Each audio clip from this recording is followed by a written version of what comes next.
ఇతరులకు శుద్ధులు చెప్పే ముందు నీ కాడికెళ్ళి మొదలు పెట్టాలి కదా. చారిటీ బిగిన్స్ ఎట్ హోమ్ కదా, అది చేయరట. నాకు తెలిసి మరి ముఖ్యమంత్రి గారికి నా అవకాశం ఇస్తే మనం కొత్తగా కట్టుకున్న డాక్టర్ బాబాసాహెబ్ అంబేద్కర్ సెక్రటేరియట్, ఎందుకంటే ఆయన ఒక లక్ష్యం పెట్టుకున్నాడు, కేసీఆర్ ఆనవాళ్ళు లేకుండా చేయాలి. మరి సెక్రటేరియట్ని చూడగానే అందరు కేసీఆరే గుర్తొస్తాడు. మొన్న గణపతి బప్ప మోరియా అనుకుంటే వేయినాడికి వెళ్ళి ఆడ రాగానే కేసీఆర్ యాదకి వచ్చింది. కేసీఆర్ పాటలు పెట్టగానే ముఖ్యమంత్రికి ఇరిటేషన్ వస్తున్నది. మరి ఆయనతో సంధిస్తే అది కూడా ఎఫ్టీఎల్ అని ఆయన సెక్రటేరియట్ని కూడా గొలగొడతాడమని నా డౌట్. నేను అడుగుతా ఉన్నా ముఖ్యమంత్రిని, ఇట్లా మూసీ బాధితులు ఆక్రందనలు చేస్తుంటే, మూసీ బాధితులు ఇబ్బంది పడుతుంటే, నిన్న మొన్నటిదాకా డైలాగులు కొట్టిన మీ అధినాయకులు ఎక్కడ? మీ రాహుల్ గాంధీ ఏడి, మీ ప్రియాంక గాంధీ ఏడి? ఇదివరకు వచ్చి ఓట్లు అడుక్కున్నప్పుడేమో ఇక్కడికి వచ్చి అశోక్ నగర్లో ఛాయ్ తాగుతూ, షాదాబ్ హోటల్లో బిర్యానీ తింటూ, యాక్టింగ్లు చేస్తూ బ్రహ్మాండమైన అద్భుతమైన నటనా కౌశలాన్ని ప్రదర్శించి ఓట్లు దండుకున్నారు కదా. మరి ఈరోజు ఆక్రందనలు నిలబడతలేవా అని నేను అడుగుతా ఉన్నా కాంగ్రెస్ పెద్దలకు. ఢిల్లీ పార్టీలను ఎప్పుడు గెలిపించినా గల్లీలలో ఎప్పుడు ప్రజల ఆక్రందనలు ఇట్లే ఉంటాయి. నేను ఇంకొక మాట కూడా అడుగుతా ఉన్నా, మాట్లాడితే ప్రతి సందర్భంలో అడిగేవాళ్ళు మమ్మల్ని ఏమని, రిటర్న్ ఆన్ ఇన్వెస్ట్మెంట్ ఎంత? మేము కాళేశ్వరం కడుతుంటే అన్నాడు అడిగినారు, కాళేశ్వరంతో ఏం సాధిస్తారు, ఇంత పెద్ద పెట్టుబడి పెట్టి ఏం సాధిస్తారు అని పదే పదే అడిగేది. కాళేశ్వరం వల్ల ఏమవుతుందని. కాళేశ్వరం గురించి ఒక్క మాటలో చెప్పాలి అంటే, కాళేశ్వరం అనేది ప్రపంచంలోనే అతిపెద్ద multi stage lift irrigation project, బహుళార్థ ప్రయోజనాలున్న ప్రాజెక్టు కాళేశ్వరం. ఒక పంటకు 40 లక్షల ఎకరాలకు నీళ్ళు ఇచ్చే ప్రాజెక్టు, 2 పంటలకు 80 లక్షల ఎకరాలకు నీళ్ళు ఇచ్చే ప్రాజెక్టు కాళేశ్వరం. ఇండస్ట్రియల్ కన్జంప్షన్ కోసం 10% వాటర్. అదేవిధంగా డ్రింకింగ్ వాటర్ హైదరాబాద్ మహానగరంతో పాటు వేలాది గ్రామాలకు డ్రింకింగ్ వాటర్, వేలాది గ్రామాలకు వందలాది పట్టణాలకు డ్రింకింగ్ వాటర్ ఇచ్చే ప్రాజెక్టు కాళేశ్వరం. హైదరాబాద్కు నెత్తి మీద శాశ్వతంగా ఒక కుండ పెట్టినట్టే కరువు తీర్చే కల్పతరువు కాళేశ్వరం. దానికి రిటర్న్ ఆన్ ఇన్వెస్ట్మెంట్ ఏందని చాలామంది, చాలా పెద్దలు చాలా మాటలు మాట్లాడినారు. నేను అడుగుతా ఉన్నా, ఇవాళ కాళేశ్వరం కట్టడం తర్వాత, ఇప్పుడు నిన్నగాక మొన్న పేపర్లో వచ్చింది, ఈనాడు పేపర్లో చూసుకోండి, వరి సాగులో తెలంగాణ టాప్ భారతదేశంలో. కాళేశ్వరం పుణ్యం కాదా అది? ఇవాళ తెలంగాణలో కాళేశ్వరం వల్ల ఏం జరిగింది అంటే, ఆ 1,00,000 కోట్ల పెట్టుబడితో ఏం జరిగిందంటే, తెలంగాణ వరి సాగులో టాప్ అయింది. తెలంగాణలో తాగునీటి సమస్య పోయింది. హైదరాబాద్కు తాగునీటి సమస్య రానే రాదు. మరి నేను అడుగుతున్నా రేవంత్ రెడ్డి, చెప్పు, 1,00,000 కోట్లతో కాళేశ్వరం కడితే రిటర్న్ ఆన్ ఇన్వెస్ట్మెంట్ ఏంది అన్నావు. నువ్వు చెప్పు నాకు ఈరోజు. నీ మూసీ ప్రాజెక్టు వల్ల మురిసేది ఎంతమంది? నీ మూసీ ప్రాజెక్టు వల్ల రిటర్న్ ఆన్ ఇన్వెస్ట్మెంట్ రాష్ట్రానికి ఎంత? నీ మూసీ ప్రాజెక్టు వల్ల 1 ఎకరానికన్నా నీరు వస్తుందా, సాగునీరు? ఒక రైతు కన్నా లబ్ధి చేకూరుతుందా? అంటే ఇప్పటికే మూసీ కింద ఉన్న ఆయకట్టు కాకుండా నేను చెప్పేది కొత్తగా ఏమైనా వస్తుందా? Number 1 point. ఒక రిజర్వాయర్ ఉందా ఇంట్లో ఈ మూసీ ప్రాజెక్టులో? ఒక పంప్ హౌస్ ఉందా? ఒక అండర్ గ్రౌండ్ టనల్ ఉందా? ఏం లేకున్నా 1,50,000 కోట్లు అంటే స్కామ్ కాదా? ఎడబోతున్నాయి 1,50,000 కోట్లు. అందుకే నేను అనేది, మీరు మాట్లాడితే మీ రాహుల్ గాంధీ వచ్చి అన్నాడు ఇక్కడికి, కాళేశ్వరం ఏటీఎం అన్నాడు, కేసీఆర్కు బీఆర్ఎస్కు ఏటీఎం అన్నాడు. మరి మూసీ ప్రాజెక్ట్ ఏంది, రిజర్వ్ బ్యాంకా కాంగ్రెస్ పార్టీకి? 1,50,000 కోట్లు అంటే భారతదేశంలోనే అతిపెద్ద కుంభకోణం కాదా ఇది? నమామి గంగేకి 40,000 కోట్లు.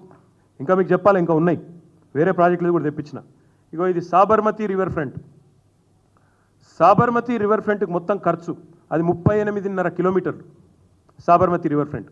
దానికైనా మొత్తం ఖర్చు 7,005 కోట్లు, ఇప్పటికీ 7,050 కోట్లు. ఇంకా కొద్దిగా పని మిగిలిందట, 2005లో చాలా అయింది, ఇంకా నడుస్తున్నది. దాని తర్వాత యమునా రివర్ ప్రాజెక్టు 22 కిలోమీటర్లు ఢిల్లీ పక్కకు, ఇక దాని ఖర్చు 1000 కోట్లు, ఇంకా నడుస్తుంది అది కూడా. ఇక దానికంటే ముఖ్యమైనది మీకు కావాల్సింది, ఇక గంగా ఇప్పుడే చెప్పిన నేను మీకు, ఇప్పటికీ ఖర్చు అయింది నమామి గంగేలో 20,000 కోట్లు, ఇంకా 20,000 కోట్లు ఖర్చు అవుతుంది అనేది వాళ్ళ అంచనా. థేమ్స్ నది కూడా ఏదైతే ముఖ్యమంత్రి చెప్తున్నాడో అది కూడా మొత్తం ఖర్చు పెట్టింది వాళ్ళు దాదాపు 40,000 చిల్లర కోట్లు. మరి నేను అడిగేది ముఖ్యమంత్రి గారిని, ఇంతకంటే ఈ అన్నిటికంటే అద్భుతాన్ని ఏదో నేను ఆవిష్కరిస్తా అంటే దీని మీద వచ్చే రిటర్న్ ఆన్ ఇన్వెస్ట్మెంట్ ఎంత, రాష్ట్ర ప్రజలకు కొనగూరే ప్రయోజనం ఎంత, లాభం ఎంత, ఎవరి కోసం చేపడుతున్నావు మూసి చెప్పమని కోరుతా ఉన్నా. దీనివల్ల మురిసేటోళ్ళు ఎవరు, ఎగిరి గంతేస్టోళ్ళు ఎవరు, నిన్ను ఒత్తిడి పెడుతున్నది ఎవరు, నిన్ను అసలు ప్రజలకిచ్చిన వాగ్దానం అమలు చేయకుండా నువ్వు ఒక దిక్కేమో పైసలు లేవంటావు, పెన్షన్లు పెంచమంటే పైసలు లేవు. పక్క రాష్ట్రంలో చంద్రబాబు నాయుడు గారు పెంచలేదా? రాగానే 1 వీక్లో పెంచింది కదా 4,000 పెన్షన్, నువ్వెందుకు పెంచుతలేవు? దానికేమో పైసలు లేవు. ఈరోజు వానాకాలం లాస్ట్ డే, ఇంతవరకు రైతు బంధు దిక్కులేదు. రైతులు అడుగుతున్నారు, అయిపోయింది మొత్తం పంటలు నాట్లేసినాం, సీజన్ అయిపోతుంది, ఎప్పుడు వస్తాయి పైసలని? దానికి సమాధానం లేదు. రుణమాఫీ కావాలని చెప్పి సెల్ఫీలో ఉద్యమం చేస్తున్నారు రైతులు, దాని మీద సమాధానం రాదు. కొత్త హామీలు కాదు, ఉన్న హామీలు ఏమైనా మాకు 2 నెలలు పెన్షనే కొట్టినావు, దాని సంగతి ఏంటంటే చెప్పేటోడు లేడు. ఇందిరమ్మ రాజ్యం ఇందిరమ్మ రాజ్యం అన్నారు. మరి ఇందిరమ్మ రాజ్యంలో మీరు ఇండ్లు కట్టిస్తారని ఓట్లేసారు, ఇందిరమ్మ ఇండ్లు అని మీరే చెప్పిండ్రు. కానీ పేదల ఇండ్లు కూలగొడతామని ముందే చెప్పినంటే ఒక్కడంటే ఒక్కడు కాంగ్రెస్ ఓటేస్తుండేనా ఒక్కసారి ఆలోచించమని చెప్పి నేను ఈ ముఖ్యమంత్రిని అడుగుతా ఉన్నా. అసలు ముఖ్యమంత్రి గారు 3-4 రోజుల నుంచి ముఖం చాటేసిండు మీడియాకి, లేకపోతే మీతో చీట్ చాట్లు అవి చేస్తుంటాడు కదా ఎక్కువ, ఇప్పుడు చేస్తలేడు. ఎందుకు? భయం. ఆతల ప్రజల ఆగ్రహం కట్టలు తెంచుకుంటున్నది, ప్రజలు ఆగ్రహ దగ్గరలో అవుతున్నారనే భయం అధికారులను ముంగడ పెడుతున్నారు. ఇది ఒక అలవాటు అయిపోయింది. అమెరికాలో బోగస్ కంపెనీలు తెచ్చిండు, వాళ్ళ అన్నగాడు 1000 కోట్ల పెట్టుబడి పెట్టే మొగాడు ఎప్పుడైపోయిండు, అన్ని పైసలు ఆడికెళ్ళి వచ్చినాయి, రేవంత్ రెడ్డి ఏమైనా పంపించి ఆడికెళ్ళి ఇటు తెప్పిస్తుండా అని విమర్శలు సోషల్ మీడియాలో రాగానే ఏం చేయాలి? జయేష్ రంజన్ రావాలి, రామకృష్ణారావు రావాలి, వాళ్ళు సంజాయిషి ఇవ్వాలి. ఇవాళ హైదరాబాద్లో మూసీలో ఈ రకంగా దుర్మార్గం ఎట్లా చేస్తారు, అరాచకం ఎట్లా చేస్తారంటే ఓ దానకిషోర్, ఓ రంగనాథ్ రావాలి. ఎందుకు? నీ మంత్రులు ఎందుకు వస్తలేరు ముంగటికి? మంత్రులు ఎందుకో వచ్చి చెప్తలేరు మూసీ వల్ల గొప్పదనం, మూసీ ఎంత జనరంజకమైన ప్రాజెక్టు, మూసీ ఎంత అద్భుతమైన ప్రాజెక్టు, మూసీని చేయడం వల్ల రాష్ట్రం ఎట్లా మురిసిపోతుంది, దానివల్ల ఎన్ని అద్భుతాలు జరుగుతాయి, ఎందుకు చెప్పలేకపోతున్నారు? శాతనైతే లేదా, లేక సరుకు లేదా? నేను అదే అంటా ఉన్నా, వాస్తవాలు చెప్పే ధైర్యం లేక అధికారుల వెనకాల దాక్కుంటే కుదరదు ముఖ్యమంత్రి. అసలు మేనిఫెస్టోను చెప్పు, నీ గ్యారంటీ కార్డుల సంగతి చెప్పు, 100 రోజుల్లో అమలు చేస్తా అని 300 రోజులకు కూడా ఏమీ చేయని నీ అశక్తతను చెప్పు. ఎందుకు మరి ఎవరి కోసం ఈ కూల్చివేతలు, ఎవడి కోసం ఈ 1,50,000 కోట్లు చెప్పు. వాళ్ళు ఒక్కొక్కరు మాట్లాడుతూ ఉంటే, ఒక్కొక్కరు ఏడుస్తూ ఉంటే, చిన్న పిల్లలు 7 ఏళ్ల పిల్లలు 5 ఏళ్ల పిల్లలు ప్లకార్డులు తీసుకొని బడి బంద్ చేసి రోడ్డు ఎక్కితే ఒక మంత్రి అంటాడు 5,000 రూపాయల కోసమట మాట్లాడుతున్నారట సోషల్ మీడియాలో. అందరూ మీ లెక్క ఉండరు, కాంగ్రెస్ వాళ్ళ లెక్క. 50 కోట్లకు పీసీసీ ప్రెసిడెంట్ అమ్ముకోవడం, 500 కోట్లకు ముఖ్యమంత్రి పదవి అమ్ముకోవడం, మంత్రులు ఒక్కొక్కరు పంచుకోవడం, పర్సంటేజీలు పంచుకొని ఒకరినొకరు కాపాడుకునే ప్రయత్నం చేయడం. మీ కాంగ్రెస్ లాగా దిక్కుమాలిన అలవాట్లు ప్రజలకు ఉండవు, తెలంగాణ బిడ్డలకు అసలు ఉండవు.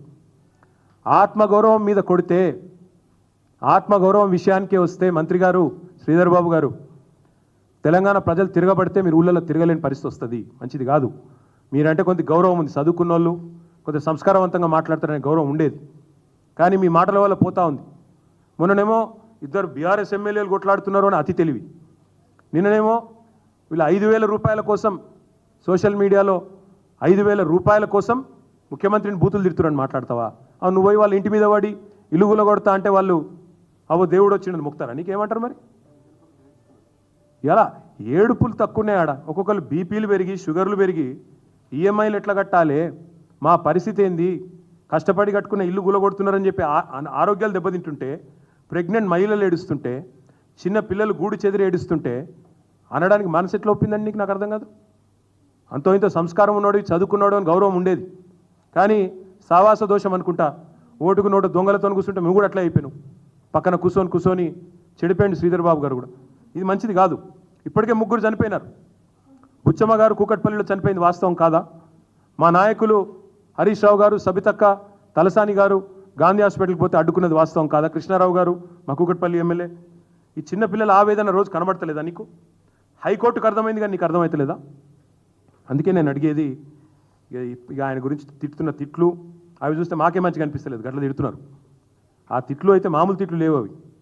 నేను ఎప్పుడు చూడలేదు, అట్లాంటి తిట్లు చూడలేదు, అట్లాంటి తిట్లు వినలేదు. భయం అవుతుంది ఆ తిట్లు చూస్తుంటే కూడా. అట్లాంటి తిట్లు పొరపాటున కాంగ్రెస్ వాళ్ళు అడిదికి ఓకూరండి, ముందే చెప్తున్నా. పోతే మాత్రం అక్కడ ఏం జరుగుతుందో మా బాధ్యతనైతే కాదు, ఎందుకంటే ప్రజలు విపరీతమైన కోపం మీద ఉన్నారు.